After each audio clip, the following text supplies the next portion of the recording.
Berdaya bila harus Malah dia melawan nyanyi. keluarga istana. Gimana partai yang sudah puluhan tahun, lebih dari 50 tahun berdiri terus kemudian ditebang begitu saja. Mungkin publik membaca bahwa kemunduran Erlangga itu dibacakan di hari Minggu, tapi ternyata tsunami itu sudah terjadi 2 minggu terakhir ketika Prabowo sedang lawatan ke Eropa. Ada seorang pejabat tinggi negara gitu yang bercerita dia didatangi oleh Erlangga gitu, dan Erlangga bercerita bahwa dia baru saja didatangi oleh Menteri Sekretaris Negara yakni Pratikno gitu ya. Pamannya Cica. Mantan UGM, rektor. mantan rektor. Oke. Lalu Oke, terus Menteri Sekretaris Negara ini menyampaikan kepada Erlangga, mengingatkan akan 11 kasus Erlangga gitu 11? ya. 11 kasus. Wah, ya. Satu di antaranya adalah kasus tentang minyak goreng yang melibatkan Wilmar. Di tengah pertemuan itu, Pratikno kemudian menyampaikan bahwa hari Selasa nanti gitu ya, berarti Selasa ini gitu ya, Erlangga seharusnya dipanggil oleh Kejaksaan Agung berkaitan dengan kasus itu. Lalu Pratikno menyampaikan bahwa ada baiknya Erlangga untuk mundur sebagai ketua umum Golkar, bukan sebagai menteri ya. Tapi kenapa Pratikno yang ketemu langsung ya dengan Erlangga ya? Apakah dia diutus oleh Jokowi atau bagaimana? Operator ya? Ya, jadi memang ada beberapa operator untuk menggergaji atau menumbangkan Erlangga sebagai ketum Golkar gitu. Salah satunya adalah Pratikno. Sebetulnya tidak hanya Pratikno, Pram. Ada petinggi dari kepolisian gitu ya. Ada petinggi dari lembaga penegak hukum gitu. Loh, polisian ngapain main-main begini juga? Apa sih? Kok yang panas ke gua langsung. Husein yang udah Melemparkan bola pengalaman. panas. Jadi kalau kita runut ya, kenapa petinggi kepolisian ini bisa terlibat? Ini juga di Munas sebelum Erlangga terpilih, kan juga ada tuh petinggi Polri, yaitu Pak Sigit yang belum jadi Kapolri ketika itu menjadi operator dalam percaturan Munas Golkar gitu Oh, kan. yang sebelumnya persaingan antara Erlangga dengan Bambang Susatyo. begitu. Itu makanya dipakai lagi cara-cara serupa. Dan di situ juga dibicarakan lah mengenai kasus-kasusnya Erlangga yang tadi saya bilang kasus CPO itu kan minyak goreng. Nah, setelah petinggi Kapolri ada juga ini di hari Sabtu.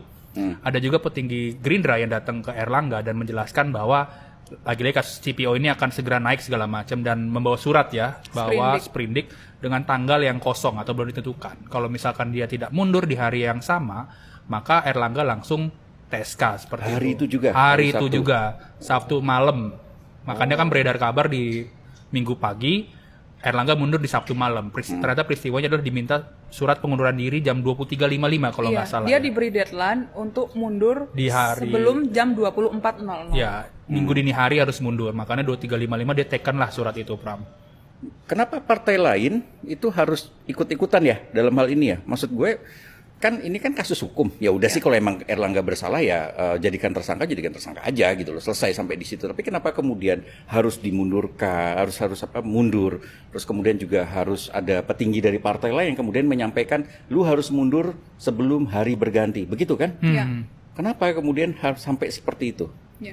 Petinggi partai ini memang teridentifikasi sebagai operatornya istana juga, Pram. Jadi memang dia tidak bekerja dalam hal ini, dia tidak membawa kepentingan partainya saja, tapi juga kepentingan istana atau kepentingan Jokowi. Oke. Ini nggak boleh di-spill namanya. Husein aja kalau itu. ini apa namanya di hari Jumat juga kan, Ci, ada pertemuan juga ternyata antara Jokowi, Prabowo dan Erlangga ya seperti itu. Jadi dibicarakan soal apa namanya Munas permintaan Erlangga untuk mundur kan. Tapi Prabowo di situ hanya diam saja ya, hanya mendengarkan segala macam. Lebih slow down. Lebih slow down lah dia soal apa namanya gejolak di partai lain seperti itu. Oke, apa yang dibicarakan dalam pertemuan tiga orang ini, Jokowi, Prabowo, dan Erlangga? Erlangga diminta mundur kan, Ca, dijelaskan bahwa ini ada kasus segala macam, lalu juga ya harus mundur dalam waktu dekat lah seperti itu. Dan kenapa kepentingan Jokowi di sini? Karena kan dia pengen jadi ketua dewan pembina ya. Ini seperti di podcast 4 bulan yang lalu yang sudah pernah kita spill habis-habisan di situ ya, Pram. Ya, jadi memang soal Golkar ini sudah kami tuliskan sebelumnya dan juga muncul di Bocor Alus ya.